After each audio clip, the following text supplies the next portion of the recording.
Assalamualaikum warahmatullahi wabarakatuh. Ketemu lagi di channel kesayangan kita, yaitu channel Kabar Viral. Channel yang membahas kabar-kabar viral terkini. Pada kesempatan kali ini, channel Kabar Viral akan membahas tentang teknologi baru terbarukan. Tapi sebelum kita ke pembahasannya, alangkah baiknya kalian dukung channel ini dengan cara subscribe, like, dan share videonya sehingga lebih banyak yang mengetahui informasi ini. Dan jangan lupa nyalakan tombol lonceng notifikasinya sehingga tidak ketinggalan kabar viral lainnya yang akan dibahas di channel ini. Oke, sekarang kita lanjut ke pembahasannya tentang teknologi baru terbarukan. Let's go. Pada kesempatan kali ini, kabar viral akan membahas mengenai teknologi baru terbarukan, yaitu tentang plus minus PLTS atap. Pengamat energi menyatakan peluang setiap warga negara untuk jadi pengusaha mikro di bidang energi terbarukan, khususnya PLTS atap, justru akan menjadi jebakan Batman. Hal itu dikemukakan oleh Iwa Garniwa, guru besar Fakultas Teknik Elektro Universitas Indonesia, pada Selasa malam. Iwa mengakui klausul pada RUU EBT memang membuka peluang untuk swastanisasi penyediaan listrik yang bersumber dari energi terbarukan, khususnya matahari atau PLTS atap. Dia menuturkan setiap orang akan berpeluang untuk menjadi pengusaha PLTS atap, namun akan bikin buntung PT PLN Persero. Mengacu kepada pasal 39 draft RUU EBT, penyediaan energi terbarukan dapat dilakukan tidak hanya melalui BUMN, BUMD, BUMDes, badan usaha milik swasta, tetapi juga koperasi dan perorangan. Artinya, setiap orang diperbolehkan menjadi produsen listrik yang bersumber dari energi terbarukan. Namun, pasal selanjutnya menegaskan bahwa PLN wajib membeli tenaga listrik yang dihasilkan dari energi terbarukan yang disediakan oleh para penyedia energi terbarukan. Meskipun pada saat yang sama, pemerintah bisa saja menugaskan juga badan usaha milik swasta yang memiliki wilayah usaha ketenaga listrikan untuk membeli tenaga listrik yang dihasilkan dari energi terbarukan. Iwan lebih khusus bicara PLTS atap yang kian ramai digunakan banyak pihak di Indonesia. Artinya, PLN dalam kondisi apapun harus siap membeli kelebihan listrik dari setiap orang dan pihak yang menjadi penyedia listrik.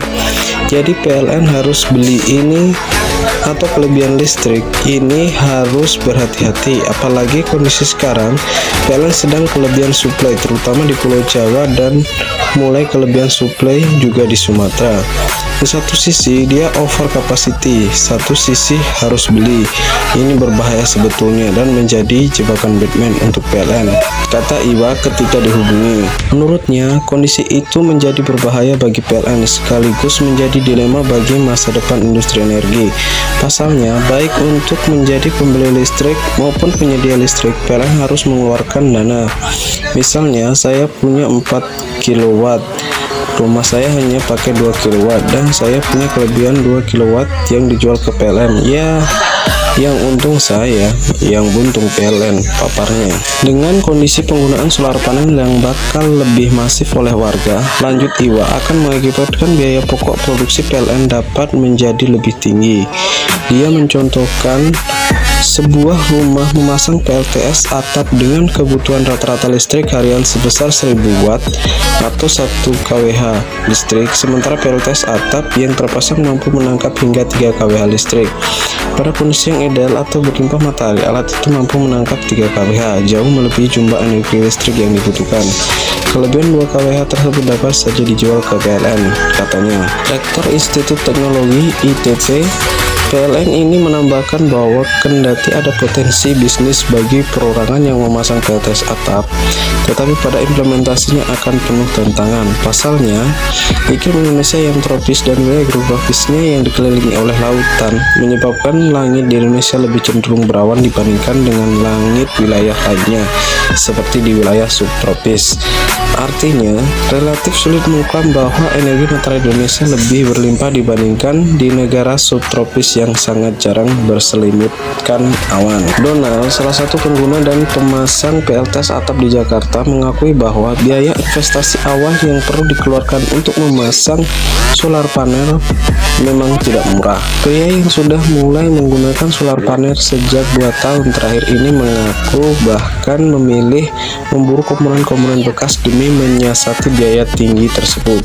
Dengan cara seperti ini, lanjutnya dia bisa menekan biaya investasi demi memasang solar panel. Selama 2 tahun terakhir, ujarnya, biaya yang telah dikeluarkan untuk menyediakan energi listrik sebanyak 320 watt di rumahnya berkisar 10 juta rupiah.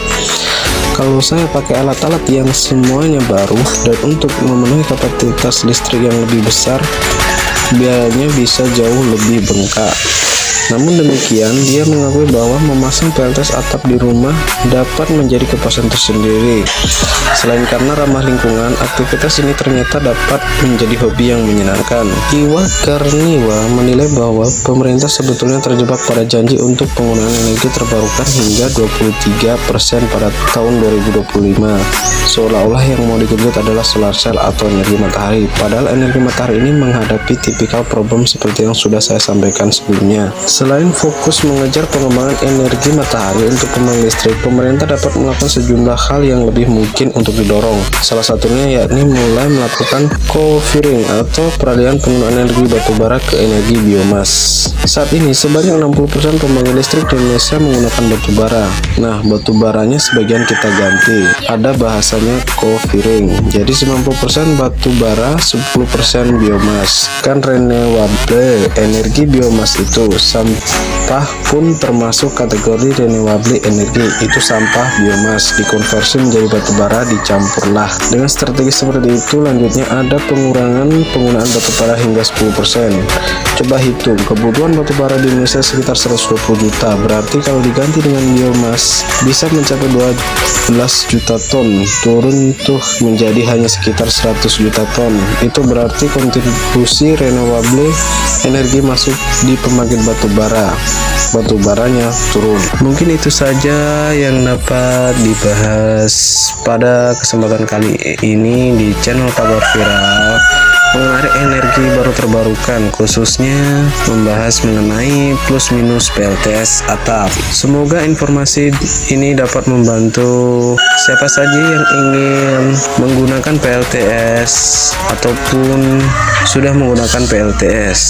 Dan terima kasih kepada penonton ataupun pengikut setia channel ini yang terus mendukung channel ini sehingga dapat berkembang sampai sekarang. Dan dukung terus channel ini dengan cara subscribe, like, dan share videonya sehingga lebih banyak yang mengetahui informasi ini.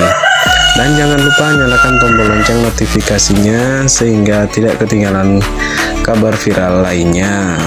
Sampai ketemu lagi di kabar viral berikutnya. Assalamualaikum warahmatullahi wabarakatuh.